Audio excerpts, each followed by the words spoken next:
Hello guys, this is Space Orbis Gaming here, and today, I've actually finished this game. So, yeah. Oh, wow. Oh, sweet. Somehow I was teleported into the attic. Alright, hold on. I actually did a very long series of videos while I was doing this, and I'm gonna make sure. Yeah, alright, cool. So I did most of these things, so you don't have to worry about that. I just want to make sure that I didn't miss anything.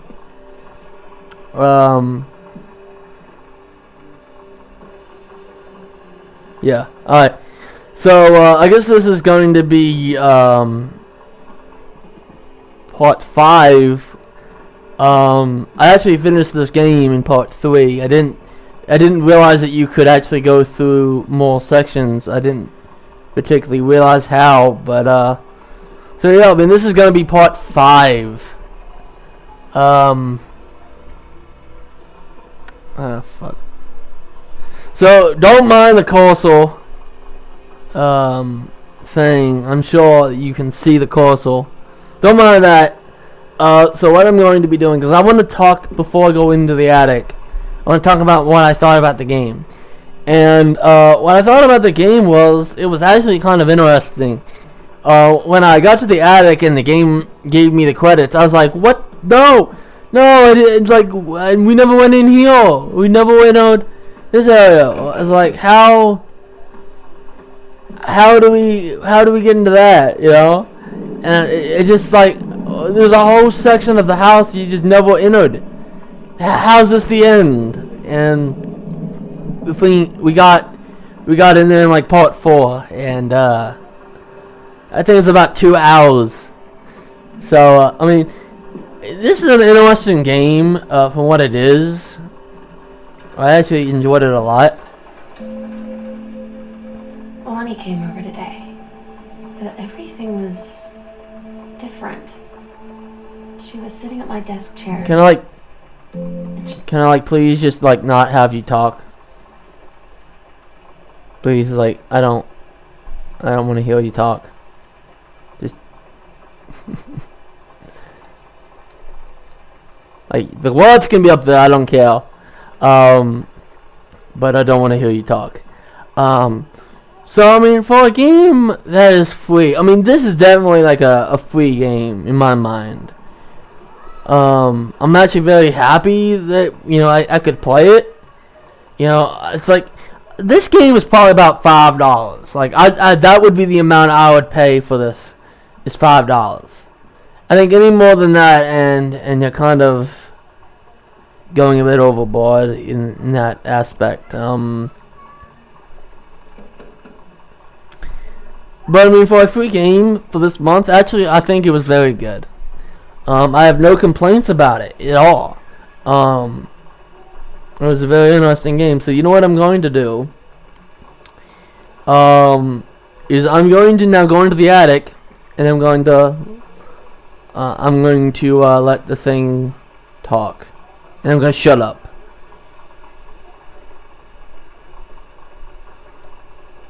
So you guys can enjoy the thing.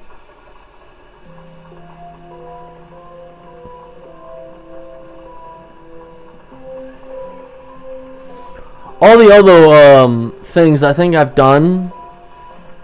If I missed one, I apologize. I didn't intend to miss any of these, but yeah, for some reason I didn't know where the key to the attic was. I just couldn't for the life of me find the thing, so I could never get up here, and I apologize. But now I'm gonna shut up and let you enjoy the bits that I couldn't get to in part 4. So enjoy. You want to talk about a place for Christmas stuff? This is where Christmas Duck goes. Oh, it's Christmas Duck's little house. It's his little house. That's where he goes. He goes into it. There was something I always assumed would happen. I know that some people did do it because we got tweets, on the day of release or whatever of people referring to this. Right. But kind of based on the gnome in Half-Life 2, Episode 2, or whatever, and just a general, I think, instinct to take the first kind of personified thing that you encounter and Drag it around the house with you. yeah, you know, like try to take it to the end of the, like take it all the way there with you or whatever. I knew that some people were going to take Christmas Duck all the way from the beginning of the game to the end of the game, and that we needed to pay that off somehow. I used the putback system that in almost all cases is just used to, okay, you pick up a clean Xbox and now you can put it back where you got it. But in reality, I can put one of those putback triggers anywhere in the game that I want. So there's one putback trigger for Christmas Duck where you initially pick him up, and then I put another putback trigger for Christmas Duck here. But yeah, if you bring Christmas Duck up here, you get Katie's interaction prompt that says, "There you go, Christmas Duck," and you put him back in his little nest, and he gets to go back to his home at the end of the game. Good old Christmas Duck.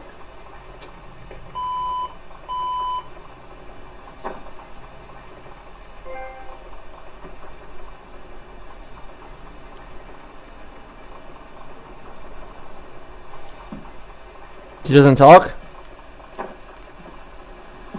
I thought she was gonna talk. Oh, whatever, I got a trophy, so woohoo!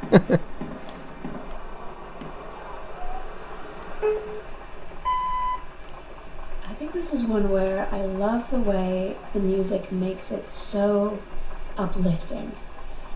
Because it starts out in this very, sad point where it's sort of just like, you kind of don't know what, I don't know, to me it was very emotionally ambiguous in a sense. I mean, she's saying like, oh my god, I can't believe it, like something's happened, something's gone wrong. And as she kind of unravels the story about how she missed the first 2 calls, which then take you right back to one of the first things you probably do when you get in the house was find a voice recorder.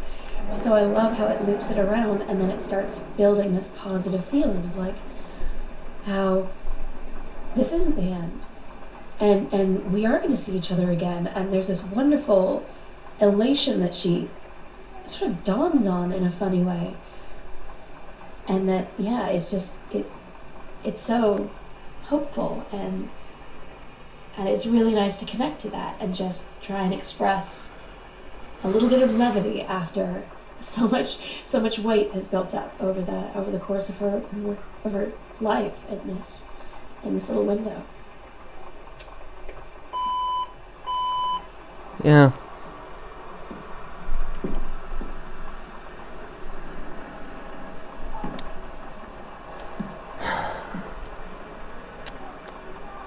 It's kind of sad when you think about it,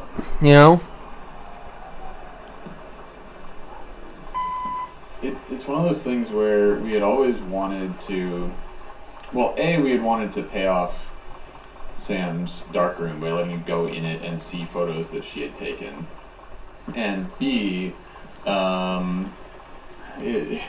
this started from a point of me just being like, oh, we'll end the game the same way we ended Minerva's Den, it'll be fine. But between those two things, we initially figured we were signing up for photos that would have taken a lot of time and effort to make, of like a photo strip of the two of them in a photo booth, which would mean like let's do 4 pairs of photo painted photos of these characters, and just like pictures of them in the mirror together, and all of this very high cost facial rendering basically for Carla to do, because we had we had this style that was like, okay, you do photo collage and then you paint it over to make it look consistent, and it's a lot of work, and it's hard to get the pieces and the lighting and the poses and everything looking right. I'm just not that much of a pro in order to be able to do that fast, and so it would have been months. Yeah, so we have the one very close-up photo of Lonnie's eye, and then we just brainstormed what are evocative images of the two of them and their life that we could create without having to show their faces a bunch. And I think that, like so many things, taking a step back and only you know, seeing the implication of these characters is probably a lot more powerful than if we had just made a bunch of pictures of them looking at the camera. Being less literal is definitely more meaningful in this particular case. Yeah. To the extent that I remember when I took these holding hands photos with Rachel. I don't know. I took 20, a dozen, something like that, different versions of them, and then I was going through them afterward to try and find the one that I wanted to use to Photoshop in the letters on the heart and everything. And I found myself thinking, oh, these are all so sweet. And like, I had just taken them 10 minutes ago with my roommate, and it was just like, somehow this here is more evocative and meaningful than a happy face, I guess. But anyway, yeah. I was fooled by my own shtick, which is extremely silly. I'm gonna tell you this right now, though. Because of this, I'm not against same-sex marriage. In fact, I am very much about letting same-sex couples marry. So when it became legal nationwide for same-sex couples to marry, I was 100% happy. I was like, yes, finally, something that should have happened a long ass time ago has finally happened. And I mean, obviously, you're gonna have a lot of the religious people out there be like, no, god damn it, their love is wrong. It's like, how is it wrong? How is same-sex couples marrying each other going to hurt you? It's not, so shut the fuck up.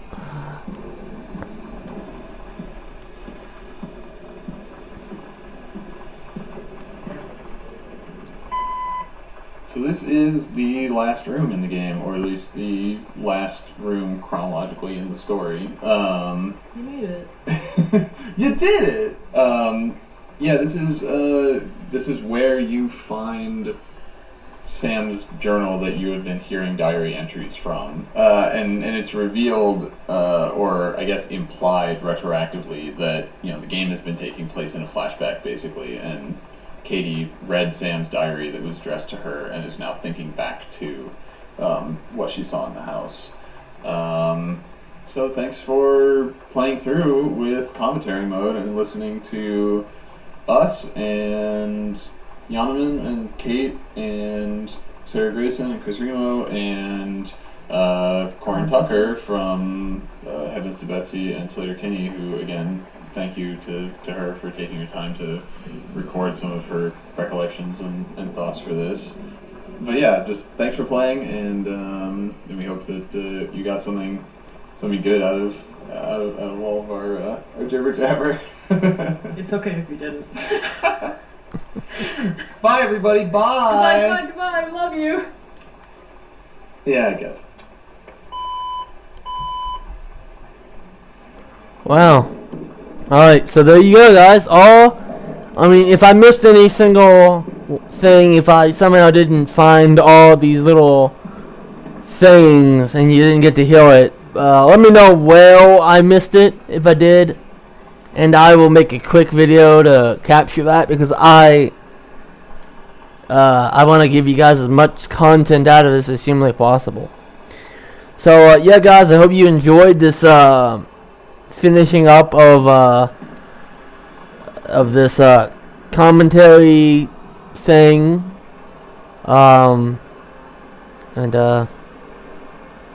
that's Gone Home, guys.